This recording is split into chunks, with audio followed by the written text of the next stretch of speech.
He passed like Magic, shot like Curry, and has more MVPs than Shaq and Kobe. One of the most unselfish people. It was never about him. He revolutionized the way a point guard plays the game. He's one of the best point guards we've ever had. But did Steve Nash really deserve those MVPs? Was he really as good as his highlights? What a pass. Nash. Oh, and a shot from Nash. That beats Steve Nash. This is the story of Steve Nash. He was born in South Africa but raised in Canada, where he played soccer, basketball, and hockey. So the chances of Steve becoming a basketball player were virtually 0%. While his dad John played soccer professionally and his mom Jean played pro netball, they never forced Steve into sports, especially not basketball, which Steve first started playing at 12 years old. But even being the MVP of his youth soccer league, immediately after he picked up basketball, Steve was hooked. I remember watching Steve from inside our house while he was shooting hundreds of free throws in the pouring rain. I never worked that hard, said his younger brother Martin, who was a pro soccer player. Steve's fanatical love for the game made him a dominant force in high school, and as a senior he averaged 21 points, 9 rebounds, and 11 assists, leading his school to a state title. But when he told his best friends that he wanted to play in the NBA, the only thing he got was laughter. And unfortunately, all the college scouts felt the same. Nash's coach sent out over 30 scholarship applications to U.S. colleges, with highlight reels of Nash's brilliant passes and impeccable shooting. But all positives were trumped by prejudice, because Nash was a white point guard from Canada, and nobody believes that Canadians could play anything other than hockey. However, one college coach eventually did bite and made a trip to Canada to see Nash play. Immediately, Santa Clara coach Dick Davey fell in love with Nash's skills, even though he also said that Steve was the worst defensive player he'd ever seen. And the coach's assessment of Nash turned out to be spot on, because as a freshman, Nash was a lights-out shooter, but he couldn't guard a chair. So Steve didn't get a lot of playing time, and he even contemplated quitting basketball to return to Canada. But thanks to his maniacal work ethic, Nash quickly improved. And as a freshman, he helped Santa Clara to produce the biggest upset of the 1993 NCAA tournament, after they beat the number 2 seeded Arizona. After his sophomore season, Nash played for the Canadian national team in the 1994 World Cup, reaching the biggest turning point of his career thanks to Del Harris. Harris was an experienced coach who won NBA Coach of the Year, but that summer he was working as an advisor to the Canadian Basketball Federation. After one practice, he approached Nash. "Steve, you may not know it, but you are already an NBA player, and you have a chance to make a great career." For Nash, it was the biggest injection of self-confidence. So many people told me, come on, when I told them I wanted to play in the NBA. But when somebody from the NBA finally says you can, it means a lot. It means everything.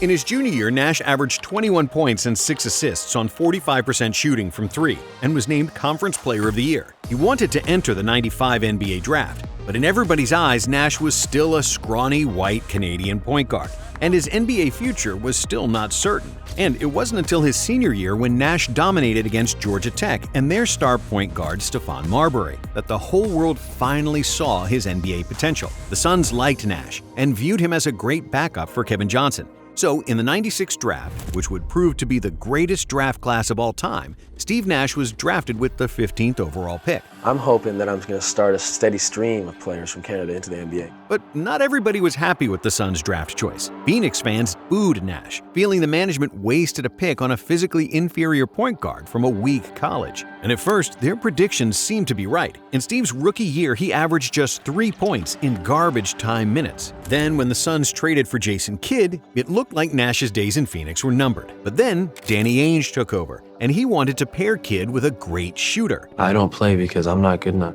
I'm not as good as Kevin Johnson right now or Jason Kidd. I know I just have to keep improving. Nash finally saw an increase in playing time, mostly as a shooting guard. He was running off screens and hitting, instantly proving himself as one of the best long-range shooters in the game. However, the joy was short-lived, because Suns management did not see starter potential in Nash. Phoenix sent Nash to the Mavericks. Nash's arrival in Texas coincided with the arrival of Dirk Nowitzki, and the two of them instantly became best friends. We both came to a new city, we both lived in the same apartment complex, and we hung out. You know, we didn't really know anyone else. However, both of them struggled initially, and for 2 years in a row, the Mavs missed the playoffs. Nash's extreme unselfishness was a real problem for the Mavericks, and coach Don Nelson firmly believed that Nash's hesitancy was costing the Mavs wins. Nelson knew that Nash could be one of the NBA's premier shooters, but Steve was a purist. Ever since his soccer days, he always wanted to set up teammates, and Nelson couldn't convince Nash to look for his own shot. We had a situation where I demanded that he shoot at least 10 times a game. I threatened to fine him if he didn't. Nelson. Then, in 2001, Nash averaged more than 10 field goals per game, finishing the year with 15 points and 7 assists on average. Even more importantly, Dallas made the playoffs for the first time in 11 years, but they would lose to the Spurs in the second round. Over the next 3 years in Dallas, Nash and Nowitzki's two-man game became unstoppable for opposing defenses. Together with Michael Finley, the final piece of their big three, Dallas had the best offense in the NBA for 3 straight seasons. But in the playoffs, something was always missing. Poor defense, lack of rebounding, a bit of bad luck, and they would always lose before reaching the finals. After his 6th year in Texas, Nash hoped to agree to a long-term contract with Mark Cuban.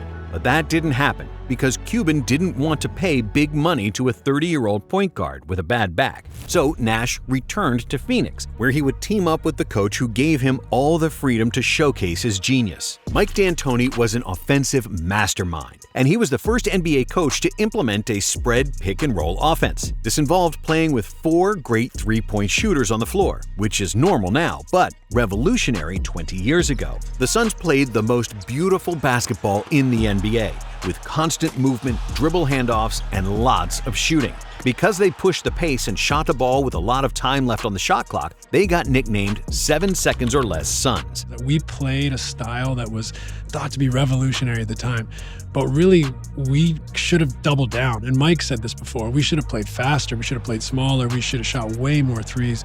And while D'Antoni was the mastermind behind this, it was all made possible because of Nash. Nash had 4 attributes that made him the ideal spread pick-and-roll conductor: great shooting, playmaking, decision-making, and finishing. Not to mention that in the history of the NBA, there wasn't a player who had a better one-handed pass than Nash. Most of his passes were one-handed, with either hand.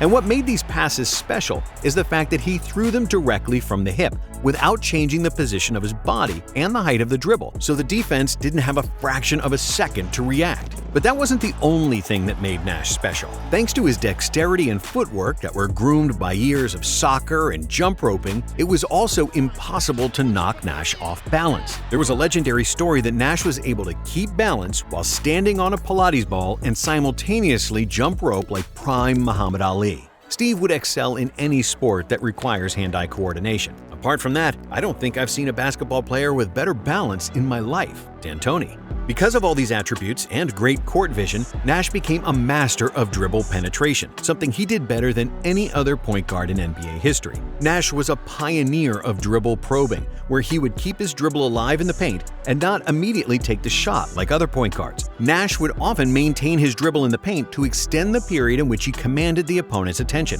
which created more opportunities for teammates to spring free. The move became known as Nashing, and it's a legacy of Nash that is now commonly used by players like Steph Curry or Chris Paul. From 2004 to 2010, Phoenix finished top 2 in the league in offensive rating every season, and Nash led the NBA in assists 5 times. But what was even more impressive than his passing was how insanely efficient Nash was. Between 2006 and 2010, Nash had 4 seasons with 50, 40, 90 shooting splits, not including the 2007 season where he shot 89.9% from the free throw line, meaning that he needed just one more made free throw to make the 50, 40, 90 club again. Only 10 players in NBA history shot 50, 40, 90 for the season, but KD and Bird are the only players to do it 2 times, while Nash had 4 such seasons. With such phenomenal efficiency, it's a shame that Nash was always so focused about setting up teammates and didn't take more shots. I was too conservative shooting the ball. I should have walked into way more threes. I should have looked for more threes. Steve never averaged 20 points per game, which is what probably hurt him and the Suns in the playoffs. In 2005, Phoenix made the conference finals against the Spurs. Stoudemire averaged 37 and 10 in the series, and Nash had 23 plus 10 assists, but Tim Duncan and the Spurs were simply too good on their way to an NBA championship. In 2006,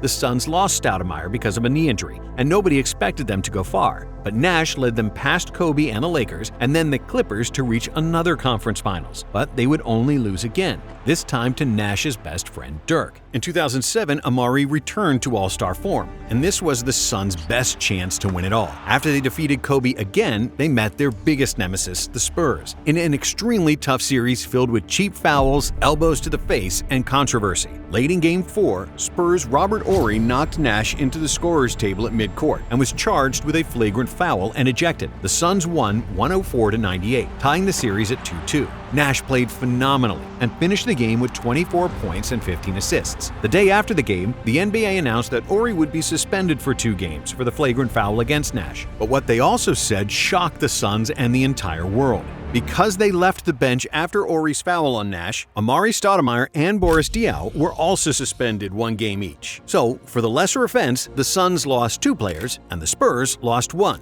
What was unfortunate about both of them is that I think that Amari and Boris were more interested in coming to me That's what I mean. than instigating, right? San Antonio won Game 5 in Phoenix 88-85, and then won Game 6 at home to clinch the series. Man, what a terrible blow.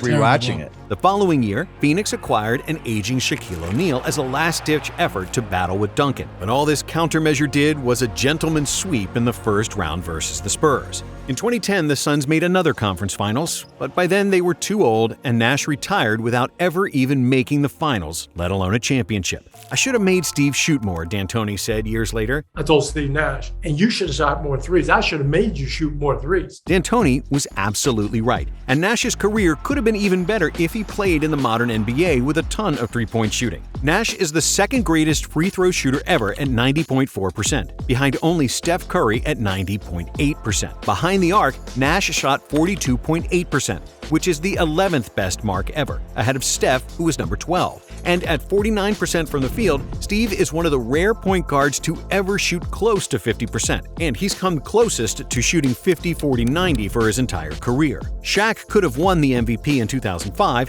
and Kobe's 35 points per game could have won him the MVP in 2006, but Steve absolutely deserved to win because he was the best shooter and the best passer in the game simultaneously, something that no other player achieved before or since.